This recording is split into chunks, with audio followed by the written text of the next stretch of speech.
Welcome back. Leaders of the Democratic National Committee have a wee bit of work to do, let's put it that way, as they gather this week in Minneapolis for their annual summer meeting.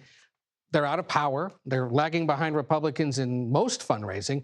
And while a recent Gallup poll finds more Americans identify as Democrats than Republicans, similar polling has given the party its lowest ratings in modern times.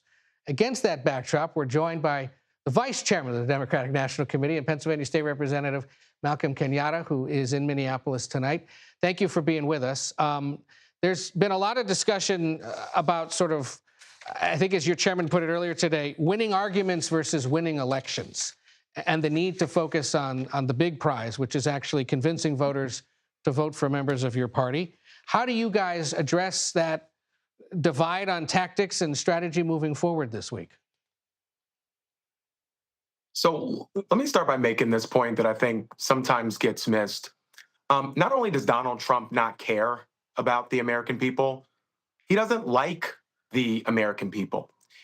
It's why right now, as you've been talking about throughout this show, he's taking the American armed forces and not turning them against our adversaries abroad to keep Americans safe, but he's actually turning them on the American people. I start there to make this point that Democrats aren't in this to like win a pickup basketball game. We're in this to make life better for the American people.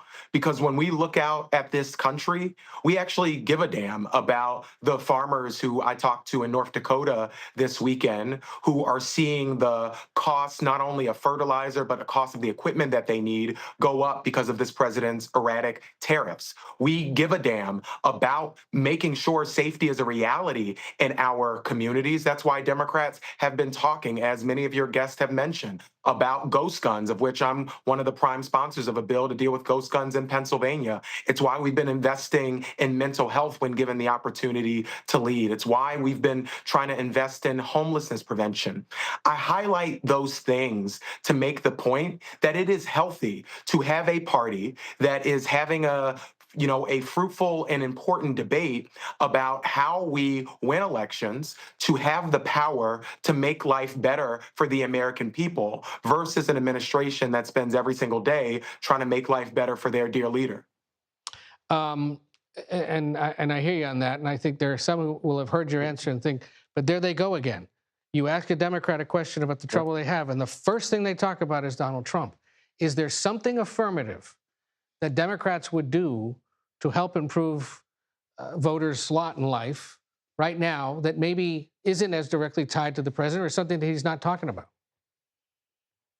Ed, I hope if people just heard my answer that they heard me talking about the farmers that I mentioned who I met in North Dakota who are dealing with this president's erratic tariffs and Democrats' continued investment in farmers. I mean, I'm going to just stick with North Dakota because I was there for a couple of days. When North Dakota dealt with horrific storms because of the impact of extreme weather events, the former administration approved that emergency declaration overnight. This administration has still not approved an emergency declaration for one of the worst tornadoes in history. And so when you ask what do Democrats want to do, obviously what we want to do is reverse the things that this president is doing to make life worse for the American people. And so the things that are happening to families aren't happening, in a vacuum. And I think Democrats are more than self-reflective on the fact that we have to win elections. It's why we are investing and have across this entire summer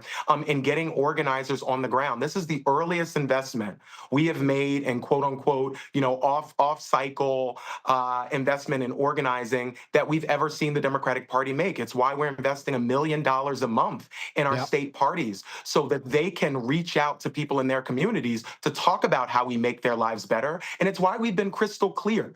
We're not going to continue to be a party that allows the Republican Party to treat us in a way where we're playing checkers and they're playing Grand Theft Auto. We're going to stand up against this administration, and we are laying out an agenda every single day about community safety, about allowing our small business owners to thrive.